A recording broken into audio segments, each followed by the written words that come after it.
अंतुम मुस्लिमून आमन्तु बिल्लाहि सदक़ल्लाहुल अलियुल अज़ीम। दरूद शरीफ पढ़िए। सल्लल्लाहु अलैहि नबील उम्मी व अला आलिहि व अस्हाबिहि बारिक वसल्लम। सलातो व सलामुन अलैका या सय्यदी या रसूल अल्लाह सल्लल्लाहु अलैहि वसल्लम। हज़रात, मैं काफ़ी दिनों से बीमार चल रहा हूँ। रोज़ाना मैं जलसा करता हूँ। रात शाहाबाद में 1 बजे तक तकरीर किया और उसके बाद सुबह 5 बजे खन्नापुरवा पहुँचा। फिर पूरा दिन इलाज के लिए डॉक्टर सलेस के यहाँ पड़ा रहा। वापस आया, पूछा तो पता चला 11:30 बजे तक मुफ्ती साहब की तकरीर होगी, उसके बाद आपकी होगी। अब 12 बज गए हैं। 12 बजे के बाद अभी तकरीर ही नहीं करवाया तो क्या पूरी रात बैठकर आदमी ऐसे बीमार होगा? आप महीना में, साल में 1-2 जलसा करते हो, हम लोग रोज़ करते हैं। तो सेहत भी अपनी बचानी है, अपनी जान भी बचानी है। जान बचाना फ़र्ज़ है, तकरीर करना मुस्तहब है। थोड़ी देर के लिए मैं बैठ गया हूँ, मेरे बाद आप अपना प्रोग्राम अगला समाप्त करिएगा।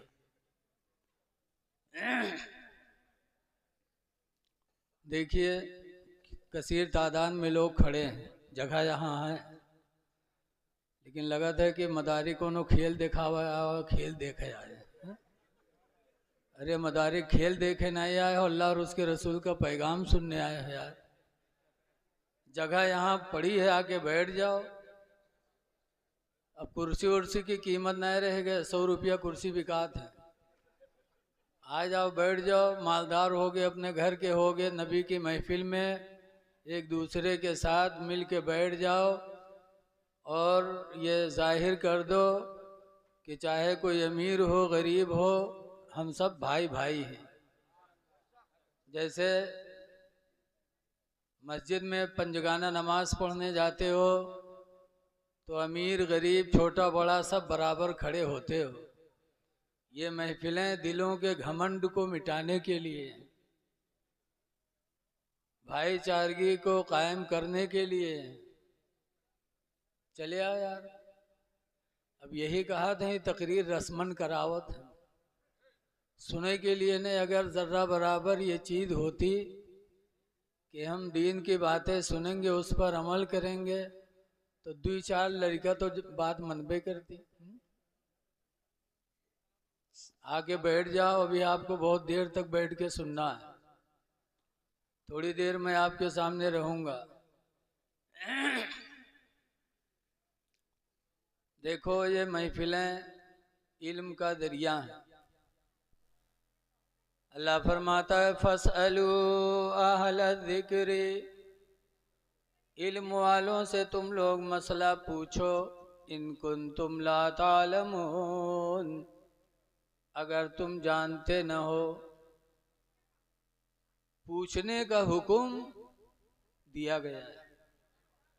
और जितने भी लोग इसमें आए हैं, सब लोग यही सुनने के लिए कि क्या क्या बताते हैं, ये पूछना ही है। एक पूछना जाहिर में होता है, एक पूछना बातिन में होता है।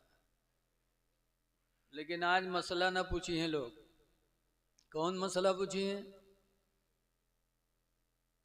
कि ये बताओ मौलाना साहब कि आदम अलैहिस्सलाम के निकाह को पढ़ावा रहा है। कहो पे ये मूसा अलैहिस्सलाम के खाला के का नाम रहा है, बताओ। अरे पूछो तो वो चीज पूछो जिस पर तुम्हारे ईमान और दीन का दारो मदार हो। एक साहब एक जगह पूछा कि मौलाना साहब, जो इब्राहिम अलैहिस्सलाम मिना के मैदान में यहाँ कुर्बानी कहना है तो दुम्बा हलाल हो रहा है, तो के गोश्त को खींच रहा है। अब बताओ कहाँ ढूंढे जाओ। मसला पूछो। नमाज का मसला है, वजू का मसला है, नहाने का मसला है, ताकि आप दीनदार बन जाओ। अभी एक लड़के का फ़ोन आया बनारस से कि मौलाना साहब एक बिटिया से हमार मोहब्बत रहा है तो हम दोनों अब से में यह निकाह कर लिया। उसे हम कहा कि तू का हम अपने निकाह में कबूल किया हो, कैसे कबूल किया होएगा निकाह? तो हमने कहा निकाह में ईजाब कबूल रुकन है और 2 गवाहों का होना शर्त है। जब तक 2 गवाह नहीं होंगे निकाह नहीं होगा। जैसे नमाज के लिए वजू शर्त है, बगैर वजू के नमाज नहीं होती, ऐसे ही बगैर गवाह के निकाह नहीं होगा। तो मसाइल पूछना चाहिए। बगैर वजू के नमाज नहीं। एक जलसा में तकरीर होता रहा, एक आदमी खड़ा होगा कि इसका मौलाना का तो बगैर वजू के नमाज नहीं। हम तो बगैर वजू के पढ़े थे, फिर भी रुकवो ठीक कर लिए थे, सजदों में ही चले जाए थे, हमका कोई परेशानी नहीं होता। इतने से बैलहा मिल जाते हैं। वो कहा था कि तुम कहा तो बगैर वजू के नमाज में, हम बगैर वजू के नमाज पढ़े थे और हमका कोई तकलीफ नहीं होते, रुकू कैली, सजदा कैली, कुरान पढ़ ली, सलाम फेर ली। तो लागत है बगैर वजू के नमाज नहीं होते, यानी को रोक देते। ये मतलब नहीं है। देखो मुसलमान हो, मुसलमान की अलामतें पहचानो।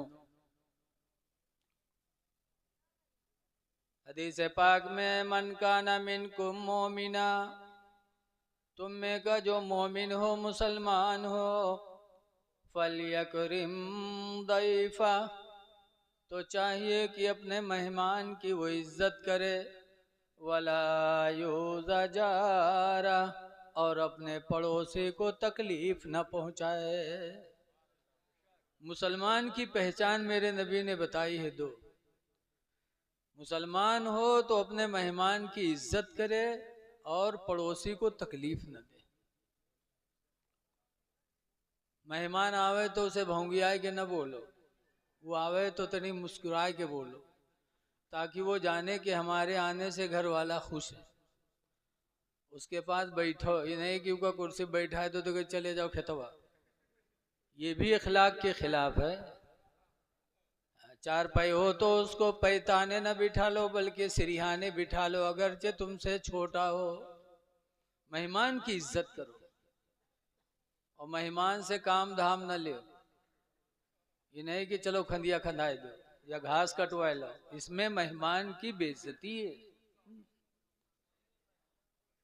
लेकिन मेहमान को भी चाहिए कि उतनी ही दिन तक मेहमानी करे जब तक वो कोई इज्जत हो।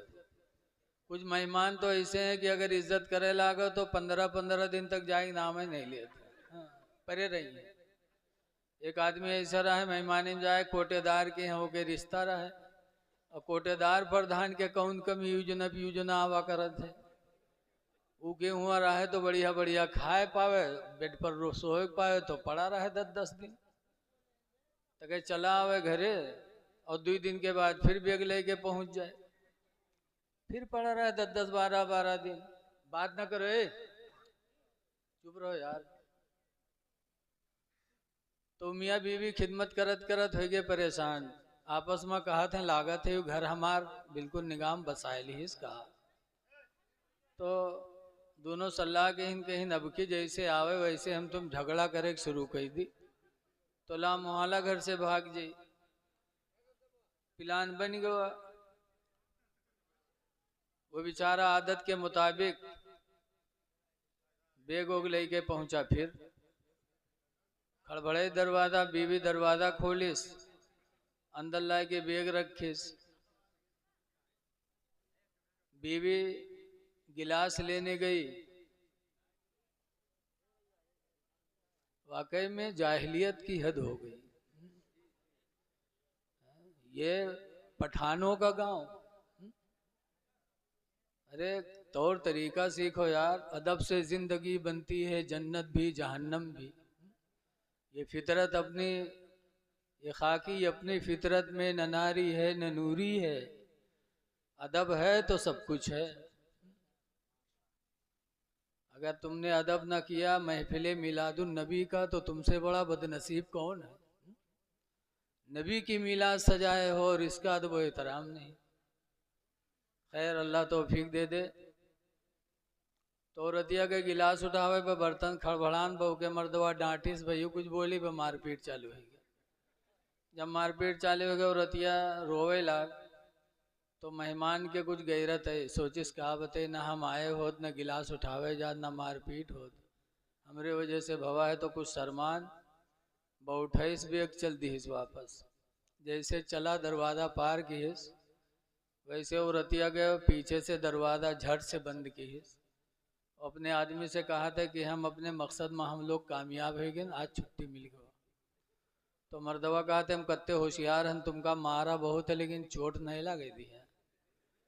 तो रतिया कहते होशियार हमू बहुत हैं, रोई बहुत हैं, लेकिन आंसू यक्को नहीं निकाले। तो मेहमनवा बाहर खड़ा रहा, कहते गए हमू नहीं हैं, दरवाज़ा खोलो। गए हमू नहीं हैं। इस तरह मेहमान और मेज़बान मिल जाएंगे तो कहाँ तक इज्जत होगी। ऐ लोगों, मोमिन की पहचान मेरे नबी ने दो बताई, एक तो मेहमान की इज्जत करना, दूसरे एक ही पड़ोसी को तकलीफ न देना। पड़ोसी कैसा भी हो, चाहे हिंदू हो चाहे मुसलमान हो, पड़ोसी की खिदमत करना, पड़ोसी को तकलीफ से बचाना, ये ईमान की निशानी है। हिंदू मुस्लिम न देखो बल्कि देखो अल्लाह का बंदा है, ये भी आदम अलैहिस्सलाम की औलाद है। इसके साथ अच्छा बर्ताव करने से खुदा राजी होगा। हजरत बाबा